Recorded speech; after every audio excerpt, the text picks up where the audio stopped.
काट डालूंगा। हे महात्माओं, एतौ तौ पार्षदौ मह्यम जयो विजय एवच, ये दोनों मेरे पार्षद हैं, इन्होंने मेरी आज्ञा का उल्लंघन किया, आप संतों को तिरस्कृत किया। तो भगवान सेवकों के द्वारा किया गया अपराध वस्तुतः स्वामी का ही होता, क्योंकि स्वामी ने सेवकों को अच्छी बात नहीं बताई, तब तो सेवकों ने अपराध किया। ये मेरे सेवक हैं, इनके द्वारा किए गए अपराध को आप क्षमा करें। सनकादिकों ने अपने मन में विचार किया कि भगवान बड़ी चतुराई खेल रहे हैं, स्तुति तो हमारी कर रहे हैं, लेकिन हमको एक बार भी अपना नहीं बता रहे कि तुम भी मेरे ही हो। बड़ा तो हमको खूब बना रहे हैं, लेकिन हमको अपना नहीं बता रहे हैं। अपराधी अपने पार्षदों को अपराधी भी स्वीकार कर रहे हैं कि अपराधी हैं, लेकिन अपराधी होने के बाद भी कह रहे हैं एतौ तौ पार्षदौ मह्यम जयो विजय एवच, ये दोनों मेरे पार्षद हैं। पार्षदों को अपना कह रहे हैं, मुझे अपना नहीं कह रहे हैं। इसका तात्पर्य है भगवान को दास के प्रति अत्यधिक प्रीति है।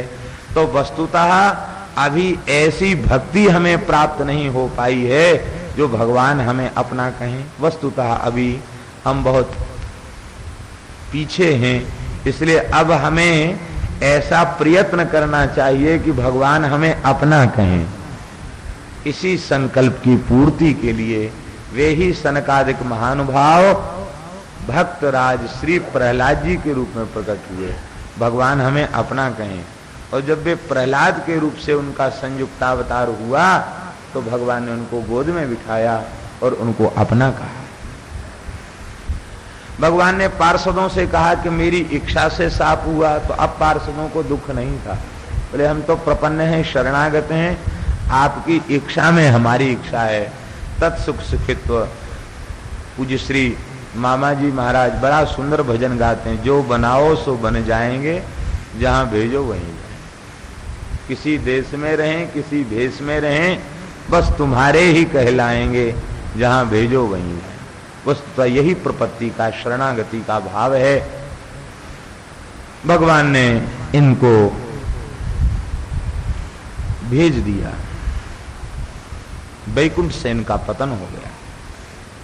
लक्ष्मी जी भगवान की कठोरता देखना चाहती थी, इसलिए एक अवतार में श्री लक्ष्मी जी इनके उद्धार का कारण बनी।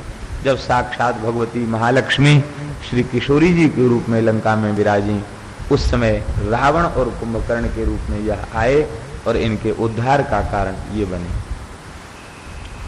प्रहलाद जी एक बार उद्धार का कारण बने, क्योंकि उन्होंने शाप दिया था सनकादिकों ने, इसलिए वे प्रहलाद के रूप से प्रकट होकर उद्धार में कारण बने। भगवान ने कहा मूल में इच्छा तो मेरी थी, इसलिए कृष्णावतार में स्वयं भगवान ही उनके उद्धार में निमित्त बने। देखिए यहां जय विजय के 3 जन्म और भगवान के 4 अवतार। भगवान चाहते तो ये तो सर्वसमर्थ हैं, एक ही स्वरूप से तीनों जन्म में इन्हें समाप्त कर सकते थे, लेकिन नहीं, पार्षदों ने 3 जन्म लिए और भगवान ने 4 अवतार लिए। क्यों लिए? बोले इसलिए लिए कि भगवान ने यह बताया अपने शरणागतों को कि तुम्हें भयभीत होने की आवश्यकता नहीं। कथनचित तुम 2 बार नीचे गिरोगे तो हम 3 बार तुमको लेने आएंगे, और कहीं तुम 3 बार भटक गए तो हम 4 बार तुम्हें अपना आलिंगन प्रदान करने के लिए, अपनी छाती से लगाने के लिए हम 4-4 बार भी धरती पर अवतार लेंगे। हमें अवतार लेने में कोई संकोच नहीं है। ऐसी भक्तवत्सलता को भगवान ने 4 बार अवतार लेकर के प्रकट किया। बोलो भक्तवत्सल भगवान की जय। इस हिरण्याक्ष ने दिग्विजय किया, पृथ्वी को यह रसातल में इसने डुबा दिया। भगवान ने पृथ्वी का उद्धार करने के लिए जल में प्रवेश किया। नारद जी ने बताया कि तेरी पृथ्वी को भगवान विष्णु 12 अवतार धारण करके अपहरण करके ले जा रहे हैं। इसने भगवान को फटकार लगाई और कहा, अरे बंचर, तू मेरी पृथ्वी को कहां लिए चला जा रहा है? भगवान बोले, देखो तुमने हमें बनेला सूकर कहा, इससे हमें कोई बुरा नहीं लगा, क्योंकि तुमने ठीक ही कहा। सत्यम वयम्भो वन गोचरा मृगा युष्मद विधान मृगये ग्राम सिंहान न मृत्युपाशैः प्रतिमुक्तस्य वीरा विकथनम तव गृह्णन्त्य भद्र। तुमने जो कुछ हमसे कहा ठीक कहा, हम बनेले शूकर अवश्य हैं, लेकिन तुम जैसे जो ग्राम सिंह जानते हैं किसे कहते हैं? कुत्ता। तुम जैसे ग्राम सिंहों को खोज रहे हैं, अच्छा हुआ तू मिल गया। भयंकर युद्ध होने लग गया। इस युद्ध में भगवान ने अपनी अमोघ कौमोद की गदा को भी भगवान ने व्यर्थ कर दिया। जो अमोघ है वो मोघ कैसे हो गई? ये भगवान का संकल्प है, ये भगवान का संकल्प, क्योंकि भगवान लक्ष्मी जी को अपनी कठोरता दिखाना चाहते हैं। यदि चक्र के द्वारा वध कर देते हैं, गदा के द्वारा वध कर देते हैं, तो लक्ष्मी जी के मन में होगा कि भगवान तो अतिशय कोमल हैं, इनके आयुध बड़े कठोर हैं, इनकी गदा और इनका चक्र कठोर है। तो इसलिए भगवान ने अपनी गदा का वेग पूर्वक प्रहार किया और उसकी छाती से टकरा करके गदा नीचे गिर गई। उस दैत्य का कुछ भी नहीं बिगड़ा। हिरण्याक्ष बोला, ओ विष्णु, मैं धर्म युद्ध का ज्ञाता हूं, इसमें तू अस्त्रहीन हो गया, तेरा अस्त्र गिर गया, तो मैं तेरे ऊपर प्रहार नहीं करूंगा, तू अपना अस्त्र उठा ले तब युद्ध कर। भगवान हंसने लगे, वाह, ये बड़ा धर्म की दुहाई दे रहा है। भगवान ने अपने चरण से ही और गदा को उछाला और कर कमल में उसको धारण कर लिया, और भगवान ने न चक्र से न गदा से, केवल एक तमाचे से अपनी शक्ति का प्रदर्शन करते हुए केवल एक तमाचा उसकी कनपटी पर जड़ा और उसी से वह दैत्य मृतप्राय हो गया। बोलो असुर निकंदन भगवान की जय। ब्रह्मादि देवताओं ने भगवान की स्तुति किया। यहां 2 बार वाराह अवतार का वर्णन है। पहले एक बार ऋषि स्तुति कर चुके हैं, फिर द्वारा वाराह अवतार का। ये 2 वाराह अवतार, कुछ विद्वानों का कथन है कि वाराह अवतार 2 बार हुआ, इसलिए दोनों वाराह अवतार का वर्णन किया गया। एक श्वेत वाराह कल्प है और एक कृष्ण वाराह कल्प है। नील वाराह कल्प कहो या कृष्ण वाराह कल्प कहो, एक ही बात। श्वेत वाराह कल्प और नील वाराह कल्प, तो एक श्वेत वाराह कल्प की कथा है और एक नील वाराह कल्प की कथा है, इसलिए 2 बार वाराह अवतार को श्री मैत्री जी महाराज ने वर्णन किया। मथुरा में दोनों वाराह विराजमान है, श्वेत वाराह भी विराजमान है और नील वाराह भी विराजमान। और वाराह पुराण में मथुरा महात्म्य में इन नील वाराह की बड़ी भारी महिमा का वर्णन किया गया है। इनका दर्शन करने वाले लोग जन्म मृत्यु के चक्र से छूट जाते, पुनः गर्भ में नहीं आना पड़ता। बड़ी सुंदर प्रतिमा है नील वाराह की। मुगल काल में मथुरा के संपूर्ण मंदिर ध्वस्त कर दिए गए, लेकिन वाराह भगवान के मंदिर को उन्होंने ध्वस्त नहीं किया। क्यों?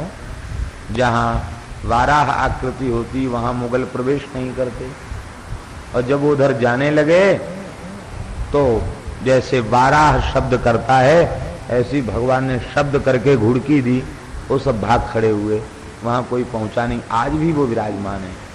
बड़ी सुंदर झांकी है, बहुत दिव्य दर्शन है, अति प्राचीन वाराह स्वरूप है।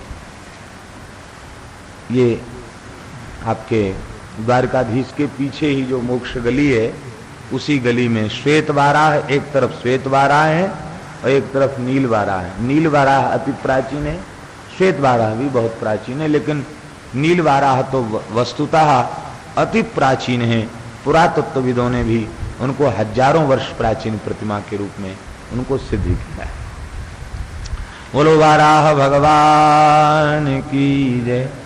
एतन महापुण्यमलम पवित्रम धन्यम यशस्यम पद्मायुराशिषाम प्राणेन्द्रियाणाम युधि शौर्यवर्धनम नारायणोन्ते गतिरंग शृण्वताम। इस चरित्र का जो श्रवण करता है उसकी समस्त कामनाएं पूर्ण हो जाती हैं। परम पुण्यप्रद परम पवित्र भगवान का यह चरित्र यश धन आदि आयु आदि को बढ़ाने वाला है और जो निष्काम है उनके हृदय में भगवत प्रेम को जागृत करने वाला है। ब्रह्मा जी के द्वारा रची हुई अनेक प्रकार की सृष्टि का वर्णन किया गया। श्री करदम जी महाराज ने तपस्या किया। ये गुजरात में बिंदु सरोवर है, वहां सरस्वती नदी के आज भी चिन्ह प्राप्त होते हैं।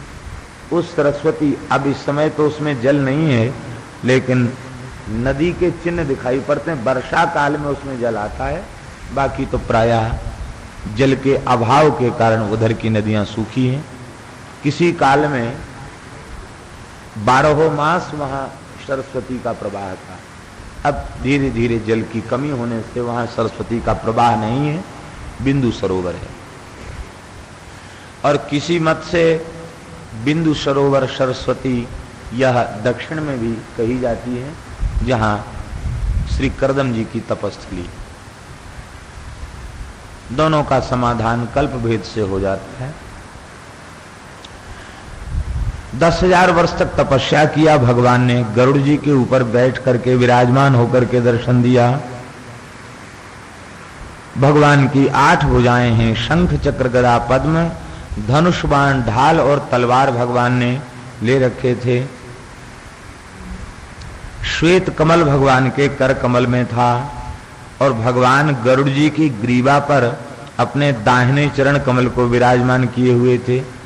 गरुड़ जी अत्यंत शुक्ल वर्ण के, श्वेत श्रृंग में वो उन्नतम, जैसे उन्नत श्वेत श्रृंग हो, इस प्रकार से गरुड़ जी की शोभा हो रही थी। भगवान ने वाम चरण लटका रखा था। भगवान की मंगलमयी झांकी का दर्शन करके श्री करदम जी महाराज कृतार्थ हो गए। जात हरसो पतन मूर्धना क्षितौ लब्ध मनोरथः गीर्भिस्त्वव्यगृणात् प्रीति स्वभावात्मा कृतांजलिः। जात हर्षः अपतन मूर्धना, मूर्धना अपतन। देखिए प्रेम की कितनी विलक्षण गति होती है, प्रेम विचित्र अवस्था। इतना प्रेमोन्माद जगह भगवत दर्शन से करदम जी के कि वे खड़े होकर तप कर रहे थे और जब दर्शन किया भुजाएं उठाकर भगवान का दर्शन करते विभोर हो गए। और प्रणाम करने में झुककर प्रणाम नहीं, अपतन मूर्धना, खड़े के खड़े गिर गए भगवान के चरणों। और लब्ध मनोरथा, उनका मनोरथ भी पूर्ण हो गया। ये छितौ लब्ध मनोरथा से ये भाव अभिव्यक्त हो रहा है कि करदम जी के चित्त में कोई कामना नहीं, भगवत दर्शन प्राप्त हो, यह भाव उनका पूर्ण हो गया। श्री करदम जी ने भगवान की स्तुति किया। कुछ लोग करदम जी के चरित्र में इधर उधर की बहुत सी बातों का समावेश करके इन महान निष्काम संत श्री करदम जी महाराज के चरित्र को अतिशय विकृत बना देते हैं, जो दुर्भाग्यपूर्ण है। ऐसा नहीं होना चाहिए। बिना पढ़े लिखे लोग बनावें तो उसमें ज्यादा कष्ट नहीं होता, लेकिन जब पढ़े लिखे पंडित प्रतिष्ठित लोग इस चरित्र में बड़ी खींचतान करते हैं तो निश्चित ही मन को पीड़ा हो।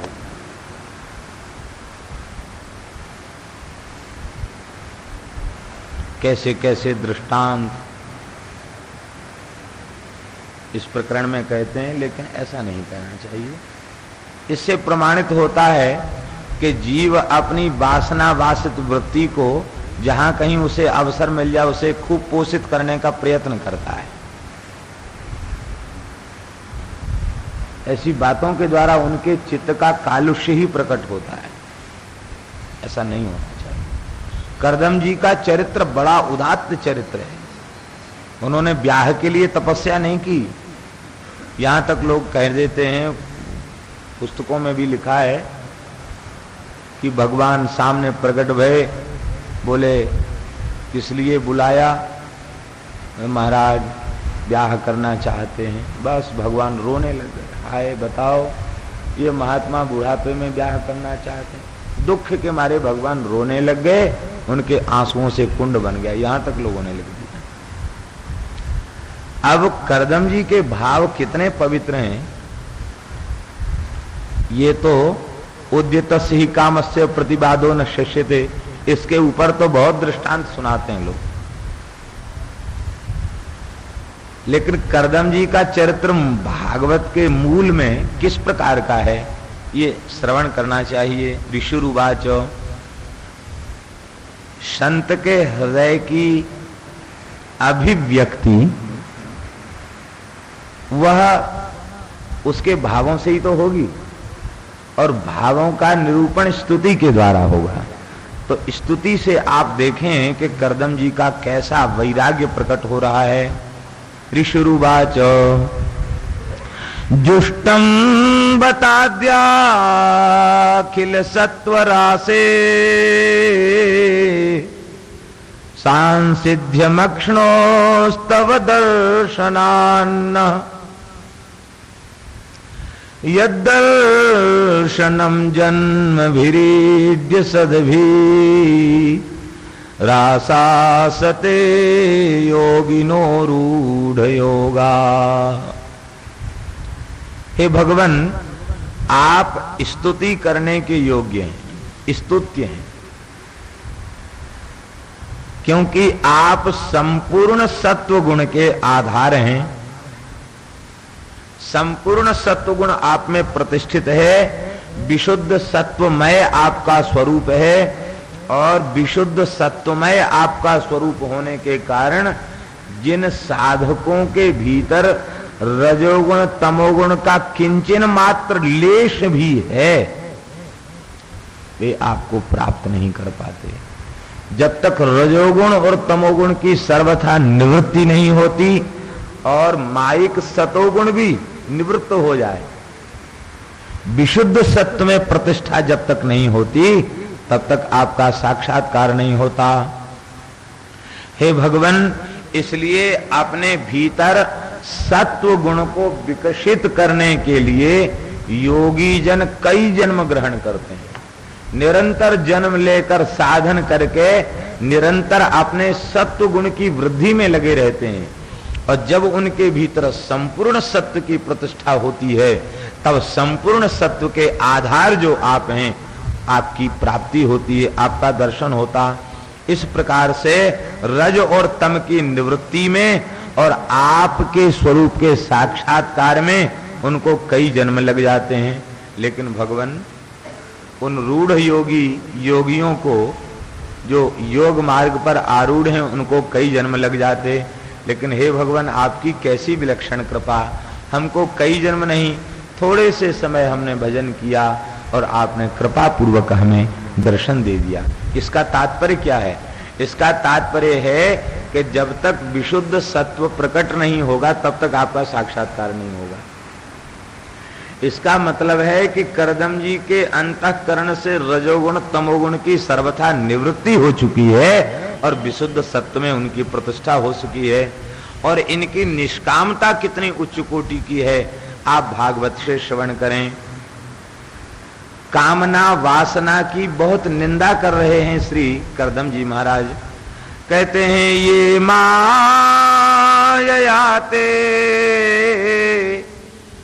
हृतमेध सस्व,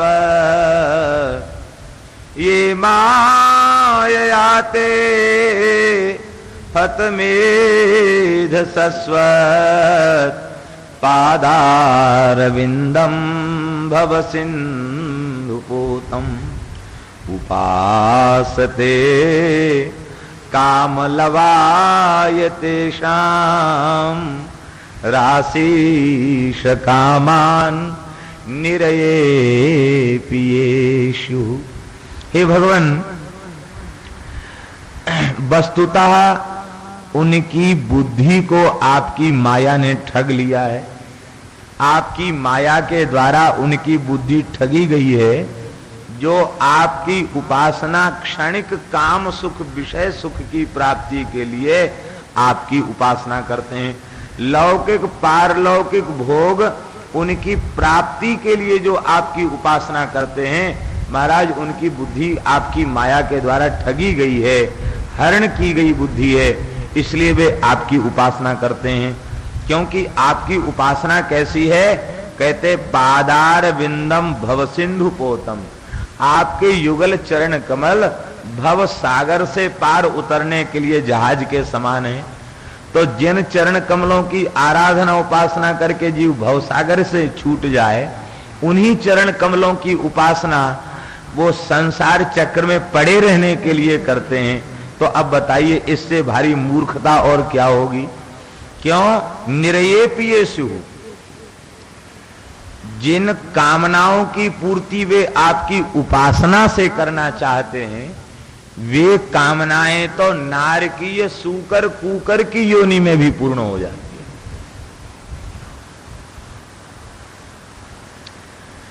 रूप रस गंध शब्द और स्पर्श, ये जो विषय हैं, इनका सौलभ्य जितना मानवेतर योनियों में है, सुअर कुत्ता गधा घोड़ा आदि की योनियों में है, उतना सौलभ्य मनुष्य योनि में नहीं है। इन विषयों को भोगने के लिए मनुष्य को कितना श्रम करना पड़ता है। सुअर कौन सा श्रम करता है? स्पर्श सुख की प्राप्ति के लिए सुअर कौन सा श्रम करता है? कितनी क्लास पढ़ता है या कहाँ नौकरी करता है, क्या कमा के लाता है, उसे कोई चिंता नहीं। बढ़िया बढ़िया ठाठ से खाना पीना भोगना सोना जगना संतान उत्पन्न करना सब निर्वाह उसका चलता है। मनुष्य के ऊपर बड़े संकट हैं, वो पाप कर्म करता है, झूठ बोलता है अपनी उदर पूर्ति के लिए। सुअर कितने से झूठ बोलता है, न किसी से बेचारा झूठ बोलता, न किसी को ठगता है, न किसी की वस्तु को चुराता है।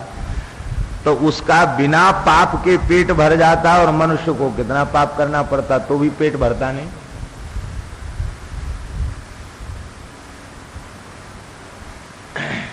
एक महात्मा जा रहे थे कहीं प्रवचन करने के लिए, तो उसके पहले एक कोई संपन्न व्यक्ति आए, रोने लगे, बोले महाराज आप बड़े सिद्ध महात्मा हो, कह दोगे तो बेटा हो जाएगा, हमने सुना है आपके आशीर्वाद से काम बन जाते हैं, बेटा हो जाएगा। महात्मा बोले भाई राम राम करो, राम राम करो, हम कुछ नहीं जानते हैं। आगे बढ़े तो एक सूरिया 10-12 बच्चे लेके जा रही थी, बड़ी जोर से हंसे। तो साथ में जितने साधक थे बोले महाराज कभी आप हंसते नहीं देखा आपको, कम हंसते हैं, मुस्कुराते हैं, ये इतना ठहाका लगा के क्यों हंस रहे हैं? तो बोले हम इस बात को याद करके हंस रहे हैं कि बताओ लोग भगवान की उपासना बेटा बेटी के लिए करते हैं, संतों के पास भी जाते हैं कि आशीर्वाद दे दीजिए हमको बेटा हो जाए। ये सुअर बेचारा किस महात्मा के पास गया, या भगवान से कितनी माला इसने फेरी कि हमको बेटा बेटी हो जाए, और देखो लाइन की लाइन लगी हुई है। तो यदि बेटा बेटी का ही सुख चाहिए था तो मनुष्य क्यों बना? बेटा बेटी का सुख चाहिए था सुअर बनता, तो वो पुत्र का सुख स्त्री का सुख उसको प्रचुर मात्रा में मिल जाता। तो स्त्री पुत्र आदि का जो सुख सुअर कुत्ते आदि की योनियों में भी सुलभ है, उस विषय सुख की स्पृहा के कारण यह अभागा जीव वह आपकी उपासना करता है। आप विचार करें तनिक, जिस महात्मा के भीतर भोगों के प्रति इतना तीव्र वैराग्य है, उस महात्मा के चरित्र को वासना पूर्ण प्रमाणित करना यह कितना बड़ा ज्ञान है।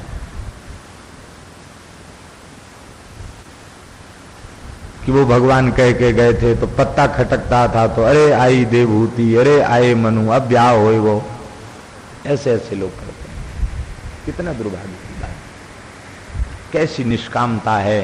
कहते भगवान जो भोग सुअर कुत्ते आदि की योनि में सुलभ होते हैं, वे भोग यदि मनुष्य प्राप्त करना चाहता है आपकी उपासना के द्वारा, तो उससे बड़ा अभागा और कोई नहीं है, क्योंकि वे भोगों की पूर्ति तो नारी की योनि में भी संभव है। भगवान इस तथ्य को जानने के बाद भी आपने वेद में आज्ञा दी है, मातृदेवो भव, पितृदेवो भव, आचार्य देवो भव। हमारे पूज्य पिता श्री ब्रह्मा जी ने सृष्टि विस्तार का आदेश दिया है। भोगों से पूर्ण वैराग्य है, लेकिन फिर भी मेरे पिता ने जो सृष्टि विस्तार का आदेश दिया है, तो अपने पिता की आज्ञा का अत्यंत निष्काम भाव से पालन करने के लिए मैं तप कर रहा हूं। तो भगवान बस आपसे इतनी सी प्रार्थना है कि अपने पिता की आज्ञा का पालन करने के बाद भी मेरा चित्त विषयों में न आसक्त हो जाए, मैं आपसे न विमुख हो जाऊं, ऐसी कृपा आप कृपा करके कीजिए। तथा सचाहम परिबोधु कामः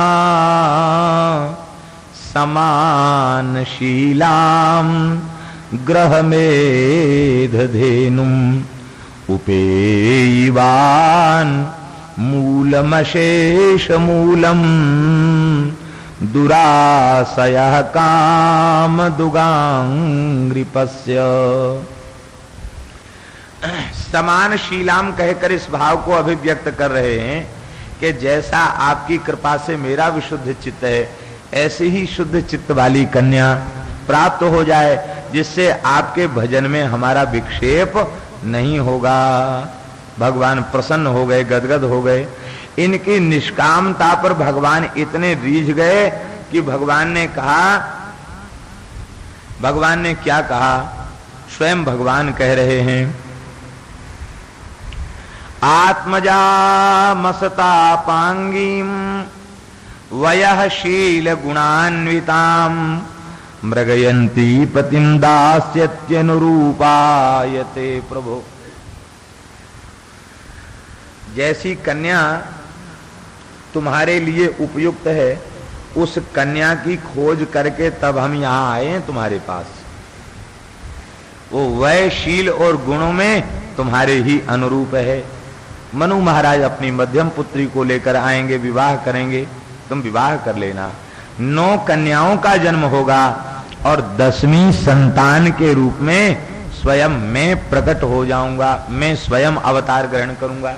देखिए, बड़े ध्यान से इस बात का विचार करें कि पुराणों में प्रायः जितने चरित्र हैं जहां भगवान पुत्र के रूप में प्रकट भय हैं, वहां याचना की गई है कि पुत्र रूप से आप हमें प्राप्त होइए।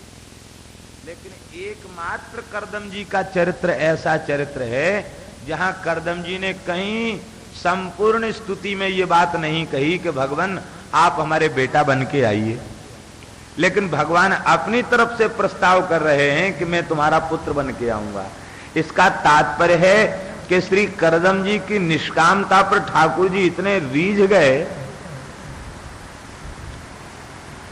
इनकी असंगता पर, इनकी जितेंद्रियता पर, इनकी निष्कामता पर ठाकुर जी इतने रीझ गए, बोले ये महात्मा तो हमारे पिताजी बनने लायक हैं। ऐसे महात्मा तो हमारे पिता, क्योंकि योगियों को ज्ञान का उपदेश देने के लिए अवतार ग्रहण करना है तो किसी योगी को ही पिता के रूप में स्वीकार कर सकते हैं, किसी महान जितेंद्रिय पुरुष को ही स्वीकार कर सकते हैं, क्योंकि कपिल भगवान ऊर्ध्वरेता ब्रह्मचारी परमहंस आश्रम की मर्यादा को प्रतिष्ठित करने वाले महापुरुष हैं। इसलिए करदम जी को उन्होंने पिता के रूप में स्वयं वर्ण किया। भगवान अंतर्धान हो गए। अब करदम जी की निष्कामता कैसे व्यक्त होती? यदि करदम जी देवहूति से विवाह के लिए व्याकुल होते तो देवहूति से विवाह के पश्चात उनका जीवन योगमय न होकर भोगमय होता। लेकिन श्री मनु महाराज ने अपनी बेटी देवहूति के साथ विवाह कर दिया और वो देवहूति जैसी अभूतपूर्व सुंदरी के साथ विवाह करने के बाद भी हजारों वर्ष तक करदम जी महाराज तप में लगे रहे। उन्होंने एक बार भी पूछा नहीं कि देवी तुम कौन हो, एक बार भी देवहूति की ओर देखा नहीं। कैसा जितेंद्रिय महापुरुष, कैसा आत्म संयमी महापुरुष, कैसा महान ब्रह्मचारी महापुरुष, जो देवहूति जैसी सुंदरी, जिनके संबंध में स्वयं करदम जी ने कहा है कि महाराज एक बार नारद जी यहां पधारे। देखो भगवान के मन के अवतार नारद जी हैं, ये सब काम भगवान की इच्छा के अनुरूप करते हैं। भगवान ने कहा देवहूति और करदम, इन दो विभूतियों को हम एक साथ जोड़ना चाहते हैं और अवतार लेना चाहते हैं। नारद, उसके लिए तुम हमारी सहायता करो। नारद जी गए पहले मनु जी के यहाँ। मनु जी ने कहा महाराज आप तो विचरण करते रहते हैं, भगवान का चरित्र सुनाइए या किसी संत का चरित्र सुनाइए। नारद जी बोले भगवान का चरित्र क्या सुनावें, इस समय तो भगवान के हृदय पर करदम जी की तपस्या छाई हुई है। ऐसा निष्काम महात्मा, ऐसी तपस्या, दर्शन करके लगता मानो मूर्तिमान ब्रह्म तेज प्रकट हो गया हो, ब्रह्म ऋषियों की तपस्या रूप धारण करके आ गई हो। महाराज करदम जी की ऐसी तपस्या है। करदम जी के चरित्र को सुनाया, देवहूति के मन में प्रेरणा जगी, ऐसे महात्मा का ही मैं वर्ण करूंगी। और इधर वहां से चले तो करदम जी की तपस्या पूर्ण हो चुकी है और भगवान दर्शन दे करके चले गए हैं। तो नारद जी, इसी बीच में नारद जी पधारे और नारद जी ने आकर, करदम जी ने नारद जी के चरणों में प्रणाम किया। बोले महाराज कैसे पधारे, बैठे। बोले अभी अभी मनु जी के यहाँ से आ रहे हैं। क्या कहना महाराज, देवहूति जैसी उदात्त चरित्र वाली कन्या, ऐसे पवित्र शील स्वभाव वाली, ऐसी जितेंद्रीय कन्या हमने अब तक नहीं देखी। क्या कहना, बड़ी सुंदरी है।